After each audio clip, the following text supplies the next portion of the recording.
João Pedro, conte um pouco da sua trajetória e como que você entrou no MST. Faz muito tempo. O MST é uma obra coletiva e eu me engajei desde o início do processo coletivo da luta pela terra e pela reforma agrária, lá no Rio Grande do Sul, naqueles anos que ainda havia ditadura militar, mas que ao mesmo tempo foi se evoluindo para o reascenso do movimento das massas, que lutaram por seus direitos e também passaram a lutar contra a ditadura. Vocês lembram a história do Brasil, né? Naquele período de 78, 79, 80, que foi o fim da ditadura, começaram as greves no ABC, depois foram se espalhando pelo resto do Brasil, e assim aconteceu também no campo. Os camponeses foram perdendo medo, impulsionados por esse novo clima de democratização, e nós lá no Rio Grande do Sul, então, em setembro de 79, fizemos o que seria a primeira ocupação massiva de terra, que depois daria origem ao MST. Assim como nós lá no Rio Grande, no período que se seguiu até 84, foram então 5 anos que se multiplicaram as lutas pela terra em todo o Brasil. Da multiplicação dessas lutas é que nós então fizemos um primeiro encontro nacional em Cascavel, em janeiro de 1984, e lá então se constituiu, como forma de articular a luta pela terra que existia na prática em todo o Brasil, num movimento que também foi decidido o nome de ser MST, Movimento dos Trabalhadores Rurais Sem Terra. E eu estou nessa trajetória desde aquela época, participando do nosso querido MST.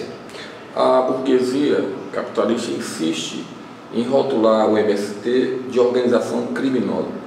Como é que você responde? A burguesia brasileira é uma classe social medíocre, que nunca se constituiu como classe em si para defender os interesses da nação. É uma burguesia muito colonizada e desprovida de valores e de conhecimento. Então, lamentavelmente, alguns desses setores burgueses ainda consideram a luta pela terra como se fosse um ato contra a propriedade privada, contra não sei o quê. A luta que o MST faz é uma luta democrática, republicana, que visa, no fundo, aplicar a Constituição brasileira, que tem lá, num dos seus artigos, a Constituição do direito de todos os brasileiros ter acesso à terra. A terra é um bem da natureza, ela não é fruto do trabalho de ninguém. Então ninguém, a rigor, pode se alvorar o direito absoluto da propriedade da terra, que é isso que está na Constituição. A terra só pode se transformar em propriedade privada desde que ela cumpra uma função social, ou seja, desde que ela também esteja a serviço da sociedade e não apenas para o objetivo de lucro. Bom, para corrigir e garantir o direito democrático de todos os brasileiros ter acesso à terra, é que então existe o conceito de reforma agrária. A reforma agrária é uma política que os governos devem aplicar, de corrigir as distorções da concentração da propriedade da terra e repartir aquelas propriedades que não cumprem a função social para os trabalhadores sem terra, para que eles possam trabalhar, atender às necessidades das suas famílias e, sobretudo, produzir para a sociedade. Importância do MST para a sociedade brasileira? Bom, nós tivemos grandes amigos, grandes pensadores do Brasil, da sociedade brasileira, que já fizeram muita referência sobre isso, para mim não ficar falando de nós mesmos. Entre eles, nós tivemos o nosso grande e querido Celso Furtado, que foi um dos que sempre defendeu a reforma agrária, desde os tempos que ele fundou a Sudene, porque ele conhecia muito bem a concentração da terra aqui no Nordeste, sabia que ela era a causa da pobreza. E o Celso Furtado sempre defendeu a necessidade da reforma agrária, e ele foi um dos autores da primeira lei da reforma agrária, que depois o João Goulart encaminhou para o Congresso e foi utilizado como motivo para os militares darem o golpe dia 1º de abril de 1964. Depois nós tivemos outro grande pensador brasileiro, foi Dom Pedro Casaldáliga, quando ele se referiu ao MST dizendo: o MST é uma bênção de Deus, e se ele não existisse, alguém teria que criá-lo.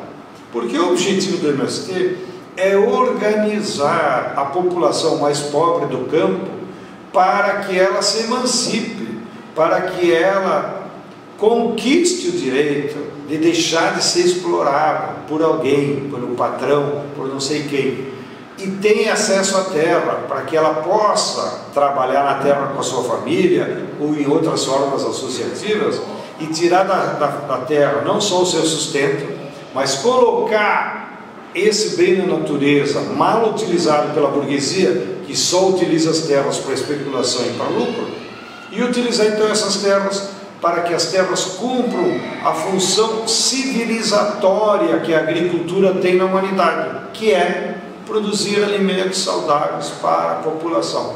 Essa é a função da agricultura, não é dar lucro, não é produzir mercadoria, não é exportar. Na história da humanidade, a agricultura, ou seja, o ato de cultivar a terra, tem que estar subordinado a esse princípio fundamental, que é utilizar o bem da natureza, a terra, a água, o vento, a biodiversidade, para produzir alimentos. E no fundo, o que são os alimentos? Os alimentos são a energia que os seres humanos precisam para reproduzir a vida nesse planeta. Então, é uma função muito importante, porque dela depende a sobrevivência da humanidade. Quais os motivos que levaram a burguesia a prender o Lula e a importância da criação de comitês Lula Livre no Brasil inteiro? Bem, nós estamos vivendo no Brasil e no mundo uma grave crise do sistema capitalista. Começou lá fora em 2008 e eclodiu aqui no Brasil com mais força em 2012. Quando há uma crise econômica, as classes sociais que antes estavam pactuadas no governo rompem essa aliança. Então, o que aconteceu no governo Dilma é que aquela conciliação de classes que havia no governo Lula, porque a economia crescia, tinha emprego e era possível ter distribuição de renda, com a crise, a burguesia disse: não brinco mais com os trabalhadores e agora só eu quero sair da crise. E ela sabe que para ela sair sozinha da crise, ela tem que jogar todo o peso da crise sobre a classe trabalhadora. Esse foi o motivo que eles começaram dando um golpe na Dilma, para que eles pudessem então controlar as riquezas da natureza e controlar o governo, para que o governo então fosse um subordinado dessa vontade política da burguesia. E pesou fundamentalmente no golpe contra a Dilma as reservas que nós tínhamos descoberto do pré-sal. Como nós tínhamos uma lei do pré-sal que garantia que 40% de toda a renda petroleira iria para a educação, saúde, ciência e tecnologia, a burguesia não aceitou isso. E as empresas transnacionais petrolíferas não aceitaram. Então, isso agora começa a vir a público pelos documentos nos Estados Unidos, do próprio Wikileaks e a turma lá do Assange e do Snowden, que copiaram as mensagens da CIA e dos embaixadores dos Estados Unidos no Brasil, revelando essa vontade política de afastar o governo para ter mais liberdade de se apoderar do pré-sal. O que aconteceu? Subiu o Temer, aplicou o que eles queriam, porém existia um fantasma na janela. O fantasma era: o Lula é o líder popular. E se ele se candidatar, ele vai voltar. Ainda que o projeto do Lula não era um projeto revolucionário, não era um projeto de esquerda, como ele mesmo disse. O projeto do Lula é resolver os problemas da classe trabalhadora, seja de emprego, seja de renda, de habitação, de saúde, de educação, mas nem isso eles aceitam. Então eles prenderam o Lula para evitar que ele fosse candidato. E preso, impediram que ele, pela primeira vez na história carcerária desse país, desse entrevista. Aqui na Globo, toda semana aparece bandido de tudo quanto é tipo, falando para a imprensa.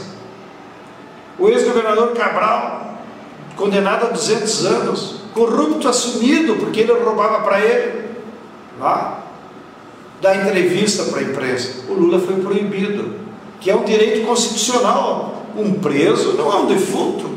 Um preso tem os seus direitos de falar, de se explicar, de se justificar. Eles impediram o Lula de falar, porque eles sabiam que o Lula tinha influência nas massas. Então, agora está essa situação esquizofrênica. Eles cometeram uma fraude eleitoral, não no sentido de roubar os votos, uma fraude política, porque eles, os capitalistas, só ganharam as eleições porque afastaram o Lula da campanha. Depois cometeram uma segunda fraude, porque o legítimo representante do capital era para ser o Alckmin. Porém, como a extrema-direita ganhou fôlegos em todo o mundo, com a eleição do Trump, com a eleição do cara na Hungria, com a eleição do primeiro-ministro na Itália, essa ultradireita mundial botou os olhos sobre o Brasil e desbancou uma direita mais civilizada, que eram os tucanos. Mas para eles deslocarem o Alckmin e a direita civilizada, eles então cometeram a segunda fraude, que foi utilizar potentes computadores e tecnologias que só o serviço de inteligência do exterior tem, que através da assessoria do Trump e do Mossad passaram para o Bolsonaro, passaram então a difundir mentiras sistemáticas. Eram milhões de mensagens a cada meia hora, que gerou essa fraude política de o povo brasileiro ter sido enganado e eleger o Bolsonaro, que está aí agora sendo escrachado pela própria burguesia que queria o Alckmin, como aparece nos editoriais da Folha, do Estadão, da revista Época e da própria Rede Globo, que agora estão envergonhados do monstro que eles criaram. Lula livre é a esperança da classe trabalhadora?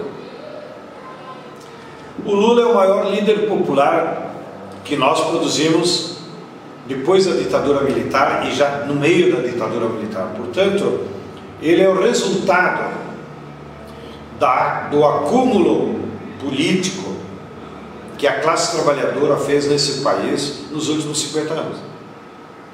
Um líder como ele só se produz a cada 50 anos, porque tem que ser fruto do movimento de massas. Agora nós estamos no refluxo, então não aparecem líderes de massa como apareceu o Lula.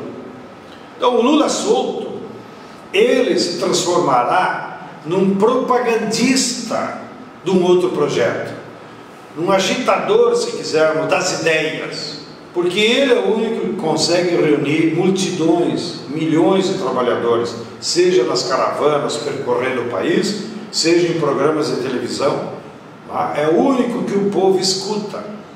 Então ele desempenharia um papel fundamental, e é por isso que está preso, que é de educar as massas, conscientizar as massas e propor para massas um outro caminho. Que note, a fraude eleitoral foi tão grande que 25% dos eleitores do Lula acabaram enganados e votaram no Bolsonaro.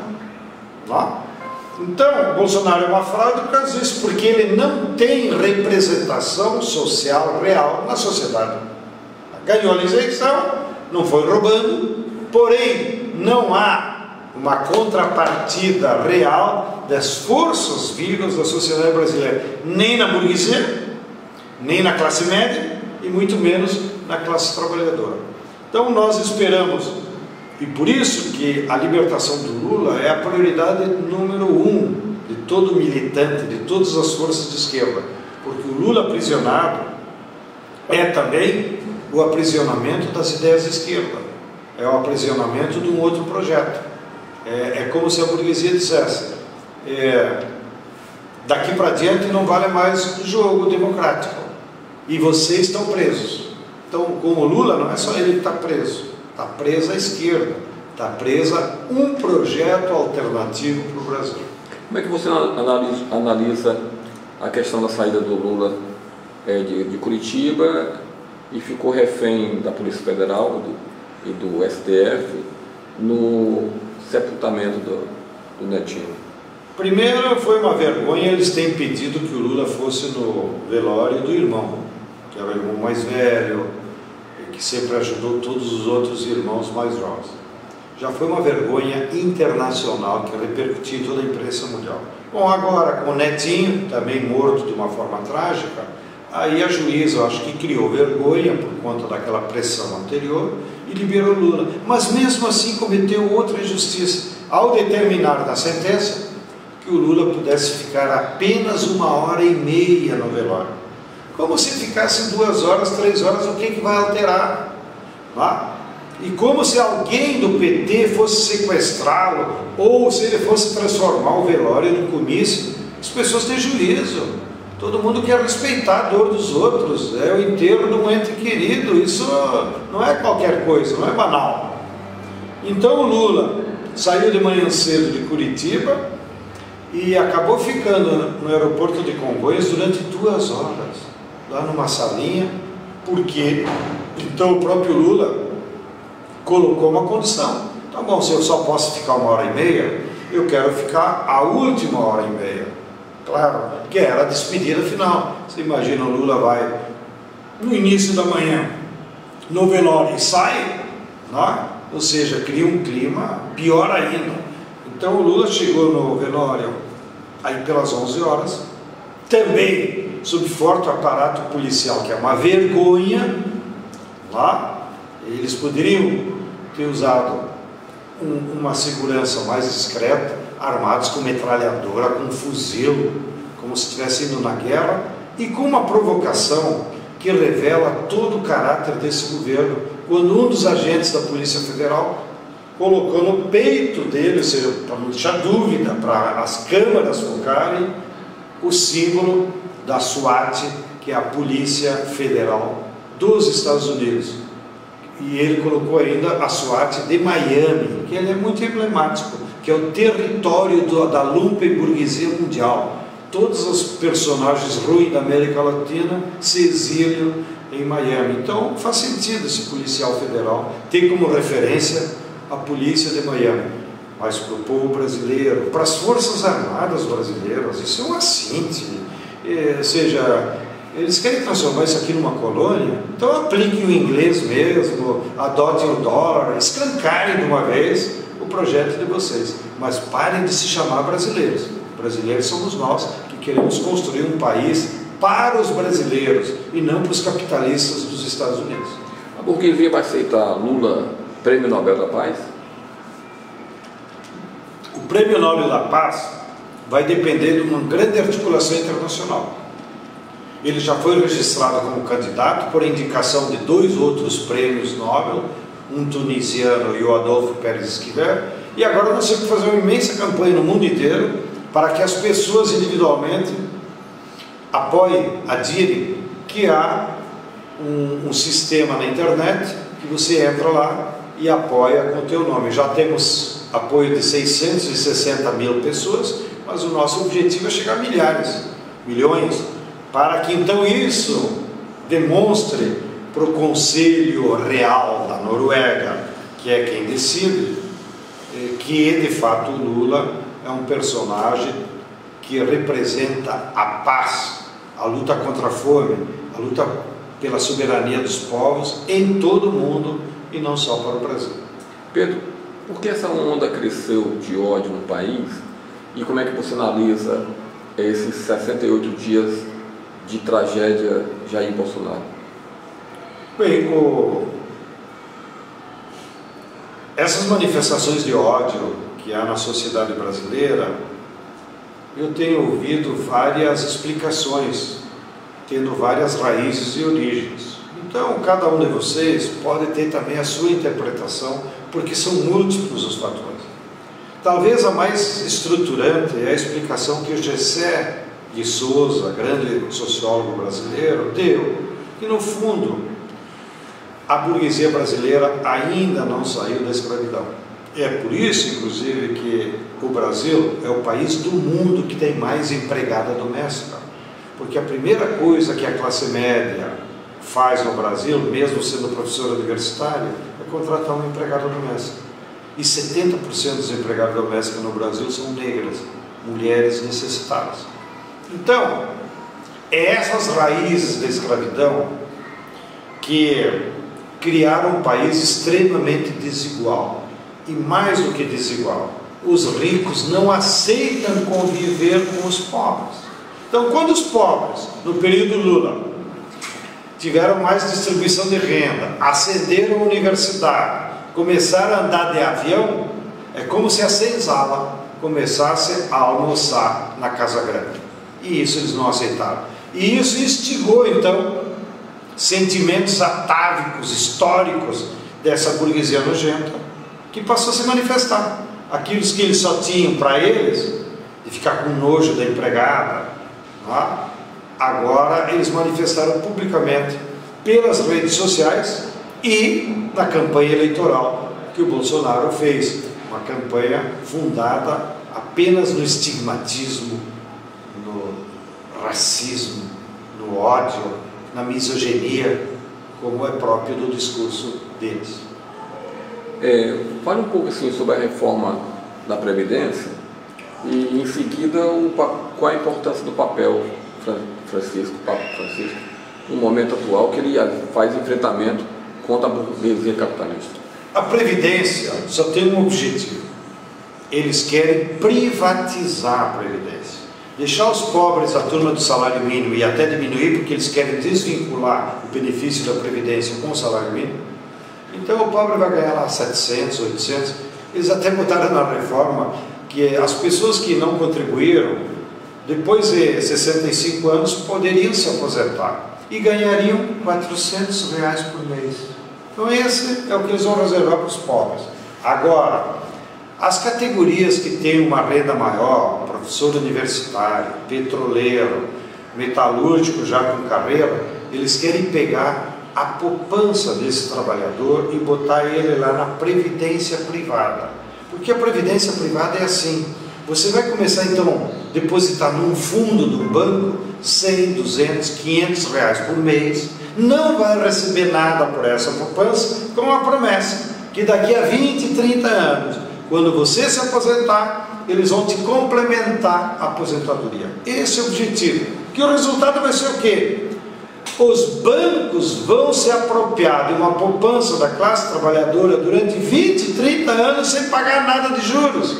Então, é o capital disponível mais barato que existe no mundo. Bom, daqui a 20, 30 anos, como aconteceu no Chile, muitos bancos vão quebrar, outros fundos vão desaparecer e a turma que contribuiu vai ficar a ver navios. Bom, as outras questões que eles botaram na reforma da Previdência, como, na minha opinião, que não sou especialista, é apenas o bode na sala. Vão diminuir o direito aqui, vão diminuir o privilégio aí, pura conversa fiada. O que eles querem mesmo é a previdência privada, para com isso entregar toda essa poupança para o sistema financeiro brasileiro, do qual o representante mais legítimo se chama Paulo Guedes, que era banqueiro do Banco Pactual. E assim como ele colocou outro colega dele na presidência da Caixa Econômica, que também querem privatizar. Não. De maneira que essa é a situação. E então nós da esquerda, dos movimentos populares, nesse quadrante da luta de classe, temos que construir cada vez mais espaços unitários para organizar a luta de massas para libertar o Lula, a luta de massas contra a reforma da Previdência, a luta de massas para defender os direitos trabalhistas, para defender as nossas férias. A luta de massa, o programa de habitação popular Minha Casa Minha Vida, que conseguiu construir mais de 2 milhões de casas para os pobres de forma subsidiada, para nós recuperarmos os programas de educação e ampliarmos o acesso à universidade para os pobres do Brasil. Então tudo isso agora vai depender de um enorme esforço e da luta de massa. E para fazer a luta de massa é preciso ter energia, unidade e vontade política. E o Papa Francisco? O Papa Francisco é a grande surpresa do início desse século. Porque nós viemos de 2 papados conservadores, Papa João Paulo II e do Ratzinger, que governaram 30 anos a igreja e governaram com critérios conservadores, que não está no Evangelho, mas governaram a igreja como se fosse um Estado burguês. E a grande contradição que eles geraram nesses 30 anos de conservadorismo foi que fermentou no seio da igreja as piores contradições de corrupção, de pedofilia. Então a igreja foi levada a uma crise de valores e de respeito na sociedade. Com isso se criou um clima que os cardeais, ainda que conservadores, tiveram que optar por um novo papado progressista, que saiu aqui da nossa América Latina, da nossa querida Argentina. E então o Papa Francisco se transformou numa esperança para ver uma renovação nos métodos da igreja que ele está aplicando, e numa esperança de que ele está agora recolocando a Igreja Católica a serviço dos pobres, a serviço da classe trabalhadora, ainda que esse movimento pastoral de recolocar a igreja a serviço dos pobres possa demorar tempo, mas o exemplo do Papa Francisco, a sua pregação, vai gerar muitos frutos para toda civilização ocidental. Então, nessa crise que está o capitalismo, nessa crise que está o Estado burguês, nessa crise que está a sociedade capitalista em geral, brota, com uma contradição positiva, essa figura do Papa Francisco, que hoje, sem dúvida nenhuma, é o personagem mais revolucionário das instituições que nós temos. Suas considerações finais. Agradeço a oportunidade de conversar com vocês. Hoje, a luta de classes, ela acontece, sobretudo, na disputa de ideias, no campo ideológico, se quiser, mais do que a disputa por salário, também existe, de emprego, também existe, mas a luta das classes está sendo disputada nas ideias, nos projetos ideológicos que nós temos para a sociedade. A esquerda foi derrotada na última eleição, por causa do uso das redes sociais e das mentiras. Bom, então agora, para nós voltar a ganhar e criar uma nova hegemonia na sociedade, os instrumentos de meios de comunicação como esse, como as redes em geral, como os jornais, como os tabloides, todas as formas de comunicação, os púlpitos, daí a importância do Papa Francisco, são instrumentos de comunicação fundamental para nós comunicar a verdade para a população e para criar uma nova hegemonia de ideias.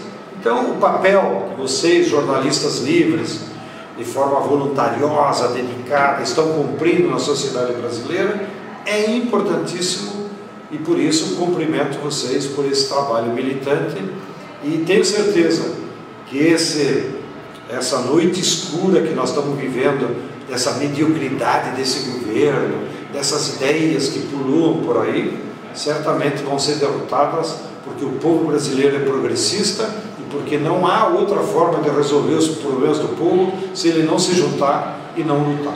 Um grande abraço a todos.